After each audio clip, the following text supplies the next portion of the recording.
We can hire 3 junior engineers for your salary. The words hung in the air like a slow, deliberate slap, delivered across the glossy glass conference table by Chad Ellison, the freshly minted chief technology officer at Nextwood Housing. The line was cold and clinical. To him, it was just business, just a cost-cutting measure scribbled into a quarterly report. But to Ben Rourke, sitting calmly across from him, it was the quiet end to 18 years of loyalty. 55 years old and battle-tested by decades in engineering, Ben didn't flinch. He was the kind of man whose calm didn't mean passivity. It meant calculation. For nearly 2 decades, he'd been the invisible architect of everything that made Nextwood run system security automation tenant platforms. From the company's humble start with a few rental properties in suburban Denver, to its expansion across Colorado and Texas, Ben had built it all with his own 2 hands in mind. But none of that mattered to Chad at 42, with a resume that included a shiny MBA and buzzwords like cloud migration and AI-optimized workflows. Chad had a plan: cut legacy staff, bring in new blood, and drive innovation at any cost. And Ben, the last vestige of an era that valued long-term stability over short-term growth metrics, was just a line item to erase Diane from HR. Slid a folder across the table. "Here's your severance," she said. 2 months' pay, plus unused PTO. Standard terms. Ben looked down at the folder, nodding once. His fingers didn't tremble. He flipped it open, glanced at the contents, then closed it again. Without a word, Chad leaned forward slightly, his voice tinged with forced empathy. "Do you have anything to say, Ben? I understand." Ben said simply, "That wasn't the answer they expected." Chad looked at Diane, confused. Maybe they thought Ben would argue, threaten legal action, plead for reconsideration. Maybe they wanted him to break down so they could feel justified. Instead, he stood up, offered a curt nod, and walked out Ben's office. His second home for 18 years was reduced to a single cardboard box. A few engineering books, a coffee mug with the Nextwood logo, a photo of him and his wife Lydia on their last trip to the Oregon coast. As he walked past rows of desks, a few colleagues looked up, but quickly glanced away. They knew what was happening, but no one said a word. In the parking lot, Ben sent Lydia a short text. "Coming home early. Up for a bourbon." That evening, the sun was dipping low over Sloan's Lake, painting the water in rich golds and ambers. Lydia was on the porch, a novel in her lap, when Ben set down 2 glasses of bourbon on the table. "They let you go?" she asked quietly. He nodded. Chad said they could hire 3 fresh-out-of-college engineers for what they paid me. Lydia didn't answer right away. She knew her husband well. The calm he carried wasn't because he didn't care. It was because he saw further than most people did. "What now?" she asked. Ben sipped the bourbon. "Something will turn up." Lydia studied him for a second. "You've been expecting this." He didn't reply, just offered a small smile before disappearing into his office. Unlike the rest of the house, Ben's office had always been a mystery to Lydia. Lined with technical manuals, handwritten notes, and hardware components he never quite got around to organizing. It was his cave, his war room. And tonight, it would come alive. He pulled out his personal laptop, not the company-issued one they'd taken back. This was his own, a device no one at Nextwood knew existed. With a few keystrokes, he logged in and launched a development console labeled Orion Dev Console. Lines of code streamed down the screen, diagrams, frameworks, and redundancies. No one else had ever seen, let alone understood, Nextwood's core systems, built from the ground up by Ben, weren't just advanced, they were protected. Over the years, he'd proposed funding for a documentation team to help future-proof the architecture, but the company had always declined. Too expensive, they said, maybe next quarter. So he'd kept it all in his head, not out of spite, but out of necessity. He clicked open a file. Legacy Hardlock Authority inside it was a self-correcting security loop, an invisible fail-safe designed to activate if the system was mishandled or tampered with. A digital immune response, custom-coded by Ben, triggered only by certain patterns of misuse. He didn't need to initiate anything tonight. He didn't have to touch a line of code. Everything was already in place. All he had to do was wait. Out on the lake, the last sliver of sunlight reflected off the calm water. In downtown Denver, Chad Ellison might have been pouring a scotch of his own, celebrating a successful streamlining of Nextwood's engineering department he'd won for now. But the clock had started ticking. Ben leaned back, watching the lines of code gently pulse on his screen like a heartbeat. Let them try. Let them learn. Let the silence teach them what his presence never had to say aloud. And for the first time in a long time, Ben Rourke smiled. Not from bitterness, but from clarity. He hadn't been fired, he'd been set free, and soon they'd realize just how much they'd lost. 1 week had passed since Ben Rourke walked out of Nextwood Housing with nothing but a cardboard box and a calm nod. No public scene, no legal threats, no righteous speeches, just silence and a glass of bourbon by the lake. From the outside, he looked like a man blindsided by corporate downsizing. But on the inside, Ben was already 3 steps ahead. Each morning started the same black coffee, a slow walk around Sloan's Lake, then an hour in his home office, updating his resume. Not out of panic, more like formality. Ben wasn't the kind of man to flood the market with applications or write desperate LinkedIn posts. He waited.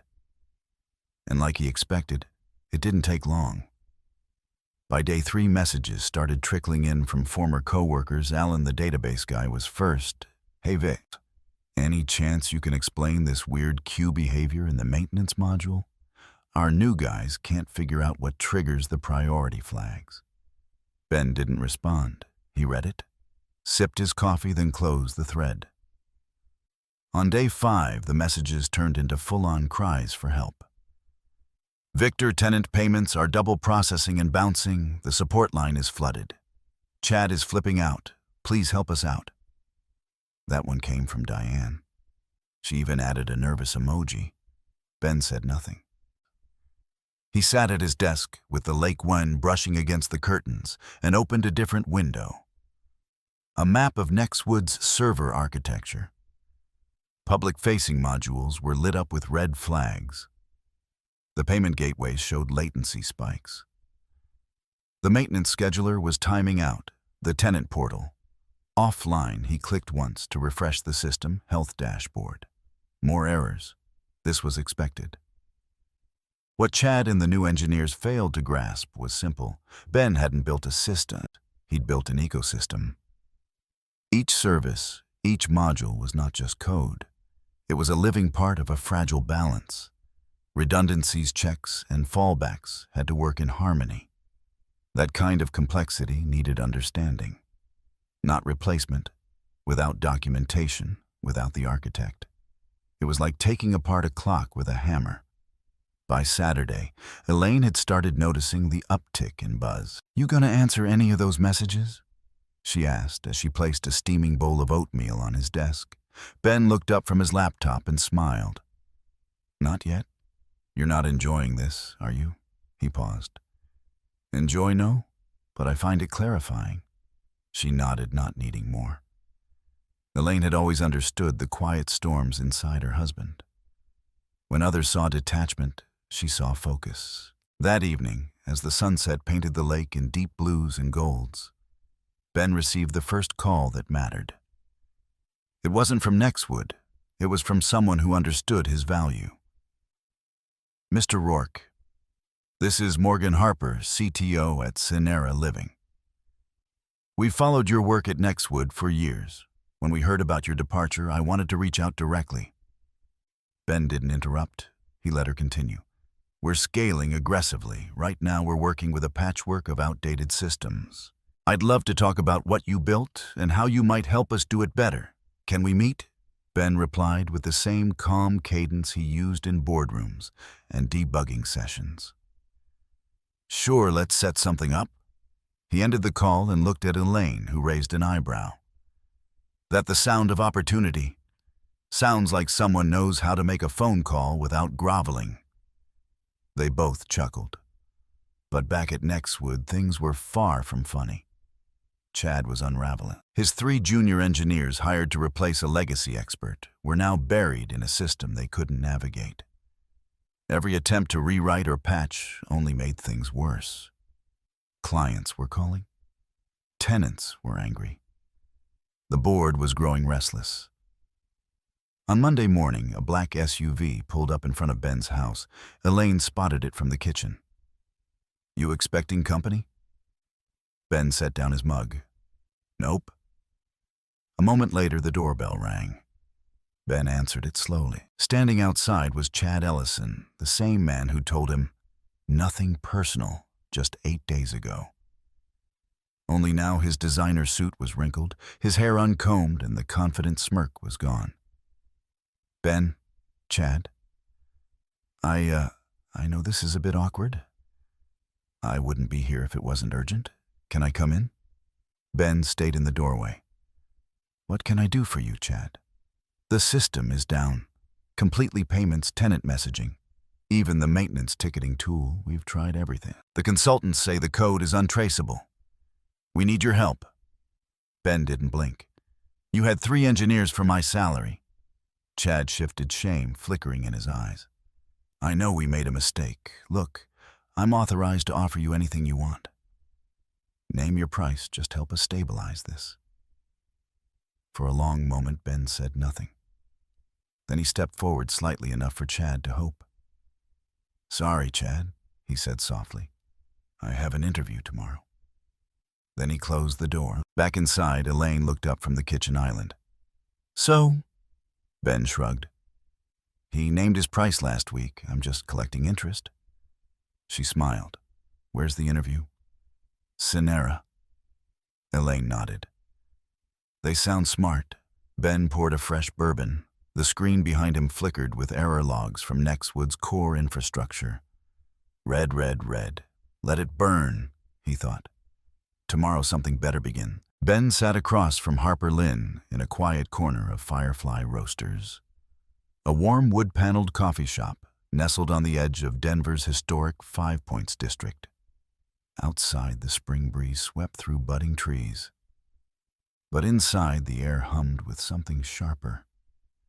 Opportunity, Harper late 30s with a sharp bob and steel-gray eyes, leaned forward across the reclaimed oak table. "We've always admired your systems from the outside. Clean, resilient, surprisingly modular. Given how proprietary it looked, we're ready to build something better with you." Ben gave a small, thoughtful nod. He had always been a man of few words, especially when the stakes were this high. He hadn't applied for anything, hadn't sent out resumes. But word had traveled fast through the back-end tech circles of property management firms. Sonera Living was hungry for growth and smart enough to know good bones when they saw them. "What are you offering?" Ben asked, voice calm. Harper smiled, sliding a sleek black folder across the table. "Chief Systems Architect salaries higher than what Nextwood was paying you. You'd have full autonomy, architecture, platform, implementation. You get to build it from scratch with a proper team, full documentation. Cloud, first infrastructure, stock options, performance bonuses, and a dev team you can help choose." Ben flipped through the pages, numbers, flexibility, trust, and one line underlined in blue ink. "Make it right from the beginning," he looked up. "And you're ready to go live within. We'd like something beta ready in 6 months, Harper said. "Aggressive, I know. But we're agile and we've got funding. What we need is vision." Ben closed the folder gently. "Then let's talk logistics." 3 weeks later, Ben was in a new office on the 7th floor of Sonera's downtown Denver hub.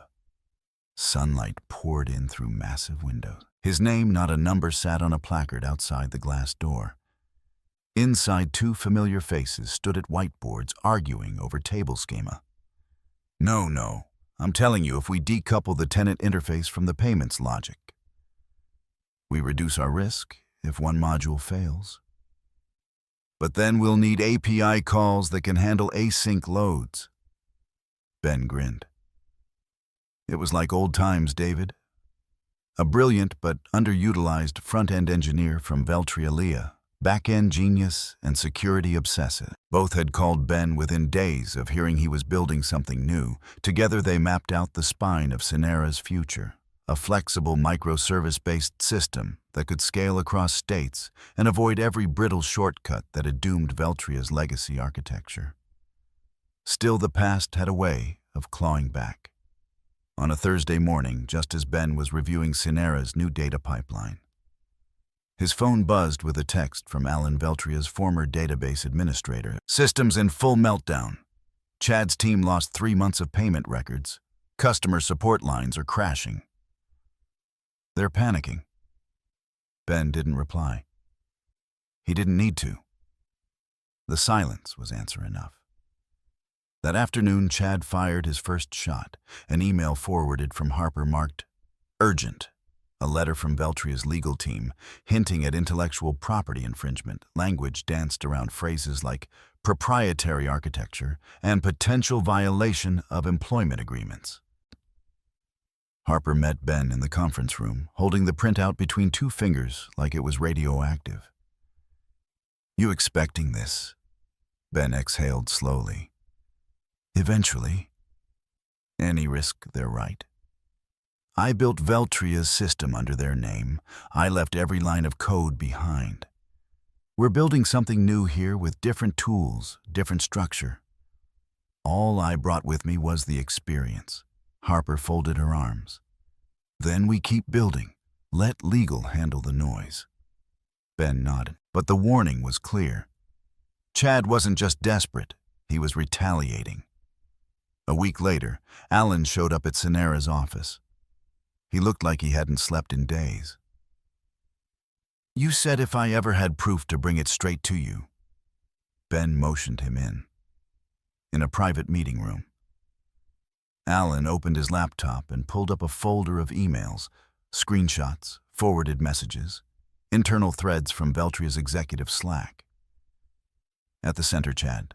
Legacy systems have made the company too dependent on key staff.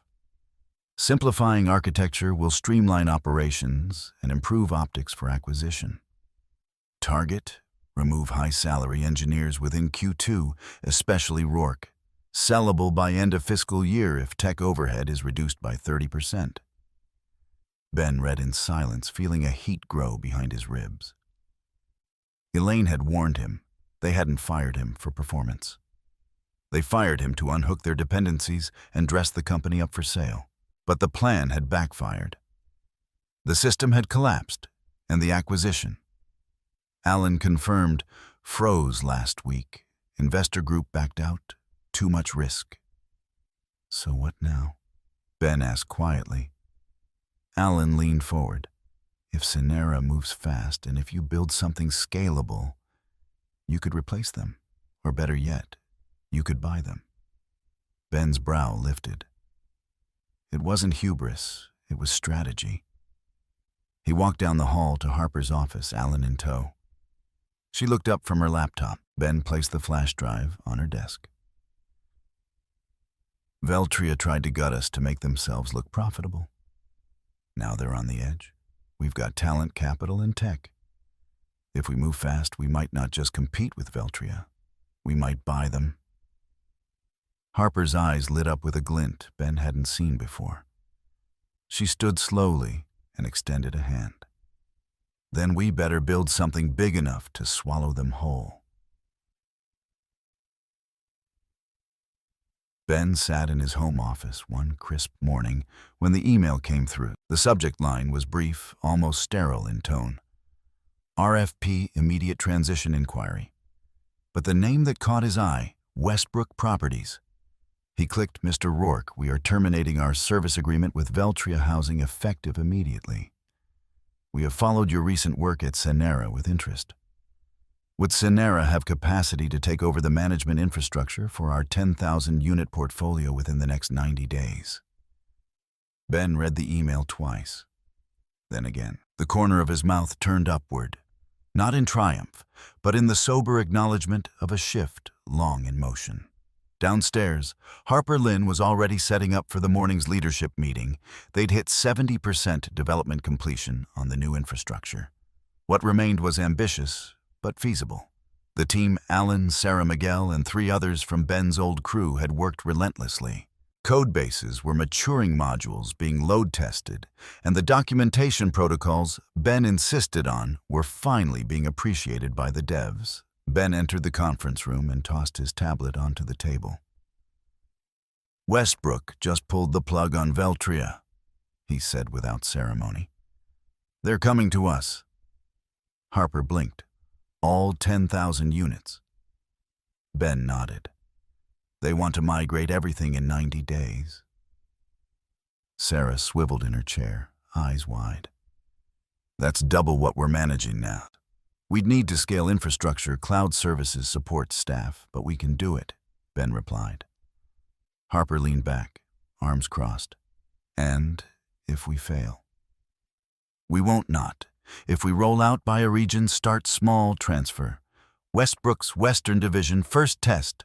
Everything in real time, then expand." Harper looked at each face around the table. "All right. Let's make Devlin the company that swallows Veltria whole." At Veltria, the collapse came fast. Westbrook's withdrawal triggered a cascade. Smaller clients began to worry. Complaints flooded in: rent payment failures, corrupted lease records, incorrect billing notices. The call center went into overtime. Engineering teams scrambled to troubleshoot systems they never understood. In the boardroom, chaos reigned. Chad Ellison found himself alone. No longer the cool, cost-optimizing executive, HR had been sidelined. Legal was raising red flags. And then the final blow came. The board fired him. 2 days later, Ben received a call from Justin Bayview, the son of Veltria's founder and still a board member. "Ben," he began hesitantly, "we'd like to make things right." Ben said nothing. "You'd return as chief architect, full autonomy, full salary plus a signing bonus, high 6 figures. Whatever you need to feel whole." Ben waited a beat. Then, "You didn't just cut costs, Justin. You cut trust. I've already built something better." The line went quiet. That same week, Devlin Systems, under its new rebrand post-VC restructuring, submitted an acquisition proposal for Veltria Housing. The offer 25 cents on the dollar compared to Veltria's valuation just 6 months earlier. The board, desperate, reputationally crippled, and hemorrhaging clients, accepted. Ben was appointed Chief Integration Officer. The transition was poetic. Where once he was dismissed as obsolete now, Ben held the pen over every integration blueprint. His first order of business: protect the engineers. No more silos, no more undocumented systems, no more lone wolves held together by burnt-out geniuses. Every process was to be replicable, teachable, auditable. Inside the old Veltria headquarters, now bearing the Devlin Integrated Property Management placard, Ben walked the halls in silence. The energy was different. Fewer people averted their eyes. Some nodded. A few even smiled, sheepish, but relieved. Alan joined him outside the old server room. "Feels different now," he said. Ben nodded. "It should." In the main conference hall, Harper introduced Ben formally to the full combined staff. "You all know what this man built," once she said. "Now he's here to build it again, but the right way and with you." Ben took the podium briefly. He didn't make speeches, just stated what mattered. "We do this right from the ground up. Documented, supported, shared. No one person should ever be a single point of failure. Not me, not any of you."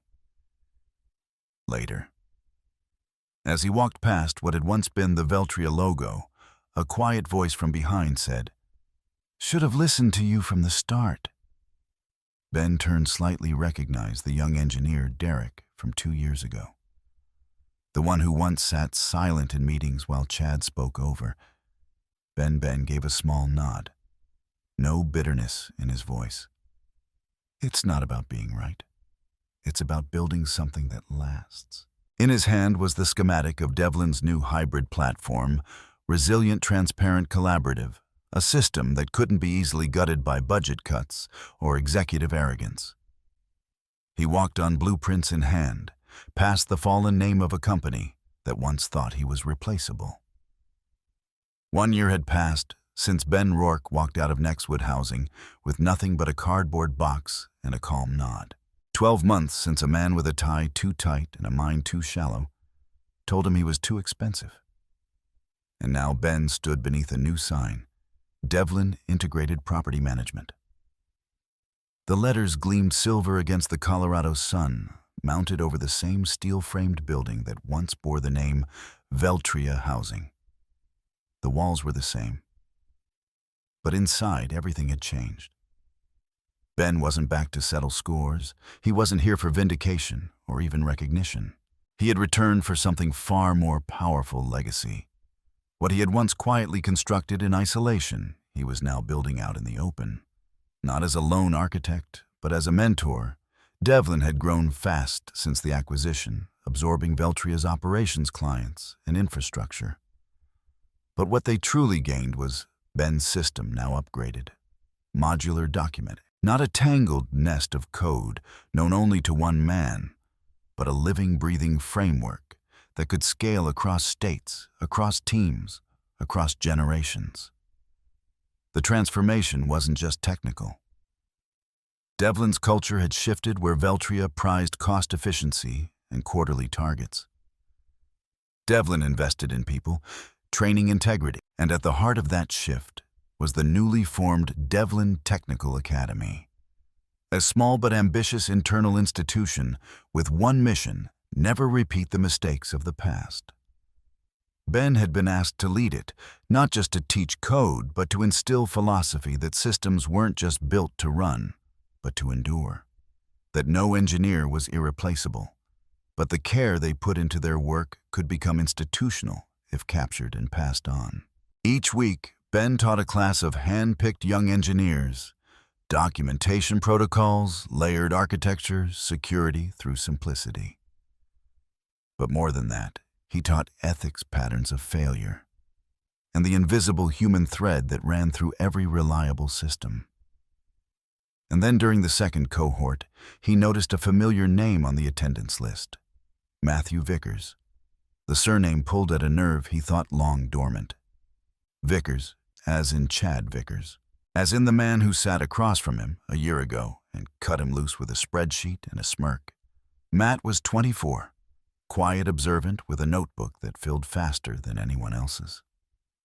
He didn't mention his father, not at first, but Ben could see it in the hesitations, the flickers of discomfort when legacy system discussions touched on Veltria's collapse. After a session on failover architecture, Matt lingered. "Mr. Rourke, I just wanted to say, my dad never said it, not directly, but after everything happened, he changed. I think he knew he made the wrong call." Ben didn't respond immediately. He simply closed his laptop, nodding slowly.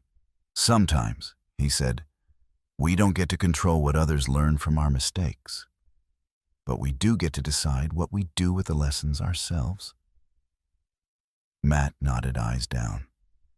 "I want to build something that lasts, like you did." That night, Ben sat in his office long after the lights in the academy dimmed. On his desk was a thick binder labeled System Architecture Handbook V10, documented. It was the culmination of everything he'd once done in the dark, now brought into light. He thought of Chad, of those last calls, of the arrogance that preceded the fall. And then he thought of Matt, and not as retribution, but as a second chance for a family line to make good, for the mistakes to stop echoing.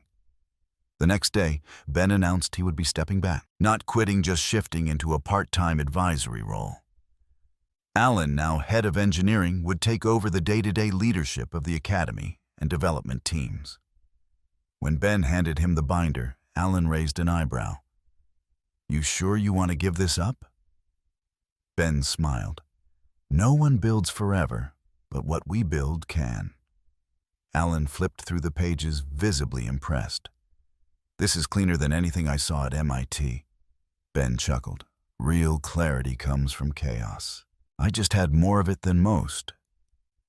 That afternoon, he cleared out his desk. Not the rushed exit from a year ago, but a calm transition. He left behind not just documentation, but systems, mentors, standards. A culture before heading home, he made a detour. The lakeside bench he used to sit on, bourbon in hand, questioning what was next. This time Elaine was already there, 2 mugs of tea waiting. Done? She asked. Ben looked out at the water, calm, steady. No, he said, sitting beside her. It's just beginning for them. Elaine smiled and passed him a mug. They sat together as the sun dipped behind the Rockies, silent in the kind of peace only earned after walking through fire and coming out, not angry but whole. Ben never wrote a memoir, never gave interviews, but in conference rooms and training sessions, in code bases and handbooks. In the way a young engineer paused before deleting a line of code, his legacy lived. Not because he was irreplaceable, but because he made himself unforgettable in the way that matters most by building something better and then teaching others to do the same.